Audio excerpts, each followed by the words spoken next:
Bismillahirrahmanirrahim. Assalamualaikum warahmatullahi wabarakatuh. Guru hebat, negara kuat. Kembali bertemu lagi dengan saya Rahmat Patansi di pembelajaran Bahasa Indonesia materi untuk kelas 11 Madrasah Aliyah. Nah, adik-adik, sebelum kita lanjutkan pembelajaran kita pada hari ini, saya menginginkan kalian untuk berdoa terlebih dahulu. Silakan berdoa. Amin. Semoga kita selalu sehat dan selalu terhindar dan selalu terlindungi dari segala macam mara bahaya, terutama virus yang sedang merajalela, yang sedang berkeliaran kesana kemari di negara kita tercinta ini.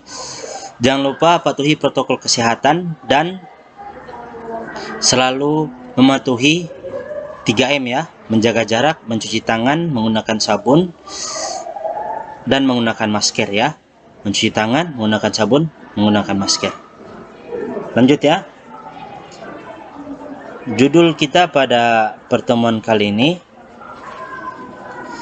mempertunjukkan salah satu tokoh dalam drama yang dibaca ataupun ditonton secara lisan, ataupun ditonton ataupun dibaca ya.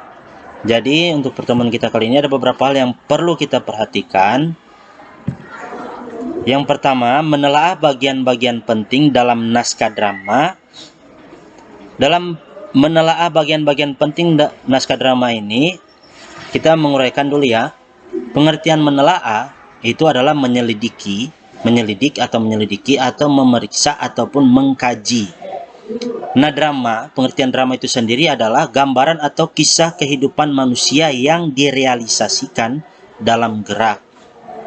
Jadi, pada intinya, kita akan menyelidiki sebuah bagian yang penting yang berkaitan dengan kisah kehidupan manusia yang direalisasikan dalam drama. Paham ya? Nah, jika ada hal yang kurang dimengerti dan dipahami, silakan ditanyakan di kolom komentar. Insya Allah akan saya jawab. Dan jika ada siswa saya yang kurang mengerti dan memahami, silakan ditanyakan lewat WA pribadi juga bisa, ataupun WA grup. Insya Allah akan saya jawab.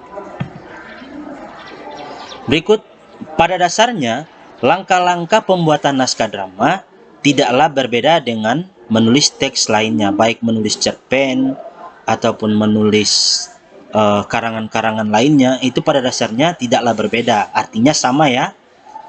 Hal yang pertama dan sangat perlu diperhatikan adalah menentukan tema ataupun pokok ataupun ide pokok ya, yang menjadi dasar sebuah pengembangan cerita tersebut.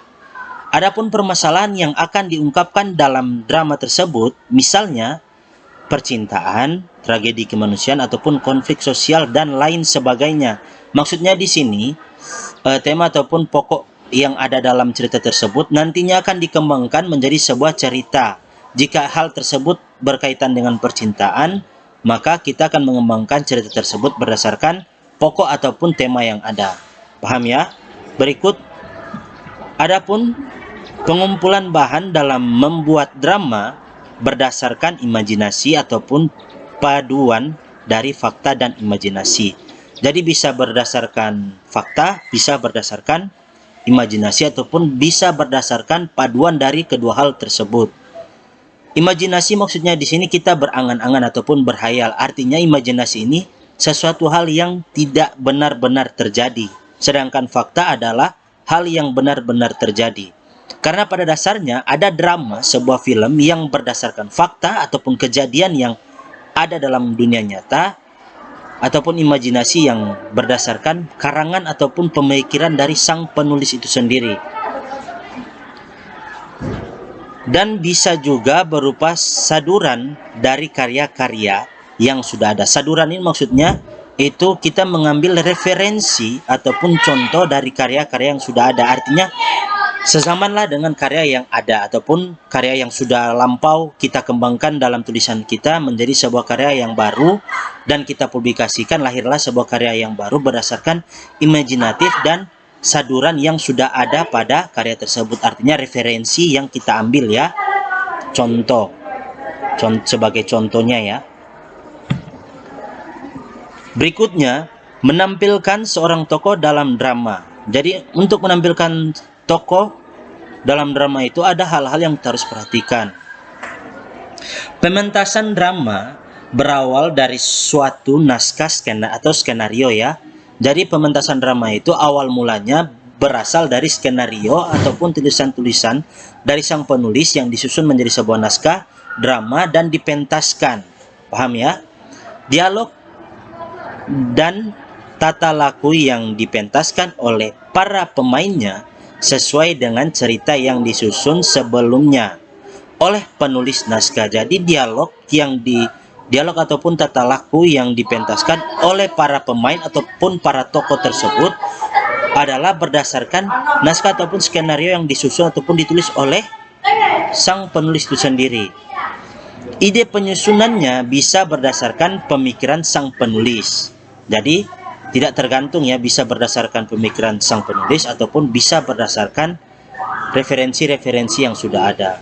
Paham ya? Dapat pula ide itu diambil dari cerpen, novel, dan karya-karya lainnya seperti yang saya sudah jelaskan tadi. Insya Allah sampai dengan penjelasan ini kalian mengerti dan memahami ya. Langkah-langkah menulis naskah drama tidak jauh berbeda dengan ketika menulis teks lainnya. Paham ya? Hal pertama yang perlu kita tentukan adalah tema ataupun pokok permasalahan ataupun konflik yang diungkapkan dalam drama tersebut, misalnya tentang cinta, tragedi, kemanusiaan, dan konflik sosial lainnya. Seperti yang sudah saya jelaskan tadi ya. Berikut adalah pengumpulan bahan untuk pembuatan drama ya, atau naskah drama. Berbeda dengan ketika menulis teks non-fiksi yang harus bersifat faktual atau nyata. Bahan drama atau bahan untuk pembuatan naskah drama bisa berupa hasil imajinatif atau panduan dari fiksi, dari fakta ataupun imajinatif seperti yang saya sudah jelaskan tadi. Paham ya? Agar hasilnya lebih bagus, maka ada hal yang perlu kita perhatikan. Yaitu 5 ya, ada 5 hal yang perlu kita perhatikan dalam hal ini: prolog, orientasi, komplikasi, resolusi, dan epilog. Nah, prolog itu dikenal dengan pembukaan atau pendahuluan. Ini dikenal dengan struktur ya, struktur ataupun alur drama ya. Di hal ini dikenal dengan struktur drama atau kerangka drama. Orientasi adalah pengenalan. Jadi prolog ini pembukaan ataupun pendahuluan, kita didahului itu ataupun dibuka dengan hal apa dalam naskah drama tersebut. Jadi sebuah pengantar lah. Sebuah pengantar untuk menuju ke pengenalan. Nah, orientasi sendiri adalah sebuah pengenalan yang artinya akan mengenalkan para tokoh-tokoh yang ada dalam cerita tersebut. Paham ya? Komplikasi adalah awal mulanya terjadi masalah. Jadi di sini kita dihantarkan pada sebuah masalah yang masalah itu muncul satu demi satu dan menuju pada resolusi, yaitu penyelesaian dari masalah yang muncul satu demi satu tadi. Setelah itu masuk pada epilog atau penyelesaian ataupun ending dari cerita tersebut. Paham ya? Berikut, dalam penyusunan sebuah dialog ada hal yang perlu diperhatikan. Yang pertama tokoh, dan kedua wawancang, yang ketiga kramagung. Nah, perhatikan ya. Jangan lupa saksikan video ini sampai dengan selesai agar tidak ada kesalahan komunikasi ataupun diskomunikasi ya, agar kalian tidak ketinggalan informasi yang ada dalam video penjelasan ini. Paham ya? Sekali lagi, jika ada hal yang kurang kalian mengerti dan pahami, silakan ditanyakan. Yang pertama, tokoh atau pelaku yang menjadi dasar pendukung dalam sebuah cerita. Jadi tokoh ini adalah sebuah hal yang menjadi sebuah dasar dalam pengembangan ataupun mendukung jalan cerita tersebut. Tokoh ini dibagi menjadi beberapa jenis atau beberapa macam. Ada tokoh antagonis, dan protagonis. Antagonis itu adalah tokoh yang perilakunya buruk atau jahat. Protagonis adalah tokoh yang baik. Adapun tritagonis itu penengah ataupun tokoh bijaksana. Ada juga figuran yang artinya tokoh cuma numpang lewat saja. Paham ya? Pada pertemuan lalu saya sudah singgung cara untuk menentukan siapakah tokoh utama, itu sudah saya singgung pada pertemuan lalu. Tapi di sini akan saya juga bahas kembali. Jadi cara untuk menentukan siapakah pelaku ataupun tokoh utamanya dari cerita tersebut atau naskah tersebut, caranya mudah. kita lihat saja siapa tokoh yang paling sering dimunculkan dalam cerita tersebut. Jika si A adalah tokoh yang sering dimunculkan pada cerita tersebut, maka tokoh tersebut adalah tokoh utama. Contoh dalam film Avenger, jadi tokoh utama dalam film Avenger tersebut adalah si Captain America. Kenapa si Captain America? Karena si Captain America lah yang paling banyak dimunculkan dalam film tersebut. Paham ya? Berikut wawancang. Wawancang adalah dialog atau percakapan yang harus diucapkan oleh tokoh, yang artinya keharusan. Jadi harus berdasarkan naskah ataupun naskah drama yang ada ya. Paham ya? Kramagung adalah petunjuk ataupun perilaku ataupun tindakan, bahkan ataupun perbuatan yang harus dilakukan oleh tokoh yang diberi tanda kurung ya, atau ditulis miring. Contoh, perhatikan ya di layar kaca Anda. Adipati pun kaget dengan apa yang ia dengar. Ini dalam kurung ya, contohnya dalam kurung ini, sambil mengerutkan kedua keningnya. Artinya sambil mengerutkan kedua keningnya ini menggambarkan sebuah ekspresi yang pada saat itu yang menggambarkan rasa kaget oleh Adipati. Paham ya apa yang ia dengar? Paham ya? Cara membuat naskah drama berdasarkan pengalaman pribadi. Mudah ya? Ada 5 yang harus kita perhatikan. Yang pertama, kita harus menentukan tema. Tema apa yang harus kita angkat dalam cerita kita. Yang kedua, alur atau jalan cerita. Alur atau jalan cerita itu terbagi menjadi 3, alur maju, mundur, ataupun gabungan. Jika kalian adalah pemula dalam penulisan naskah drama, sebaiknya kalian menggunakan alur maju agar lebih mudah dan lebih gampang dimengerti. Yang ketiga, memilih pengalaman yang dianggap paling menarik dan melibatkan banyak tokoh. Jadi dari sekian banyak pengalaman yang kalian alami, kalian pilih salah satu pengalaman yang kalian anggap paling menarik dan melibatkan banyak tokoh. Banyak tokoh ini bukan nanti harus 10 atau berapa, 5 saja atau 4 saja cukup ya. Artinya lebih dari 1 tokoh lah, atau lebih dari 2 tokoh.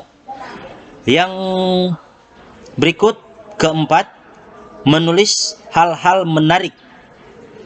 Menulis hal-hal menarik. Jadi hal-hal menarik apa saja yang ada dalam cerita yang akan kalian kembangkan tersebut. Paham ya? Yang kelima. Jadi ini totalnya ada 7 ya. Saya salah penulisan nomornya.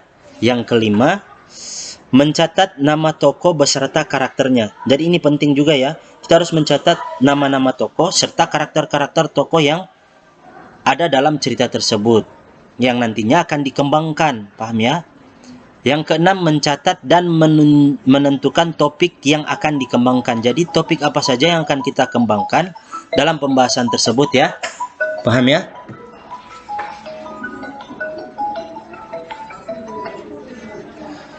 Berikut yang terakhir, menyusun dialog yang menarik berdasarkan pengembangan topik yang sudah ada. Jadi menyusun dialog yang menarik ya. Kita harus menyusun dialog semenarik mungkin berdasarkan topik-topik atau berdasarkan hal yang sudah ada. Paham ya? Ya, cukup sekian yang dapat saya sampaikan.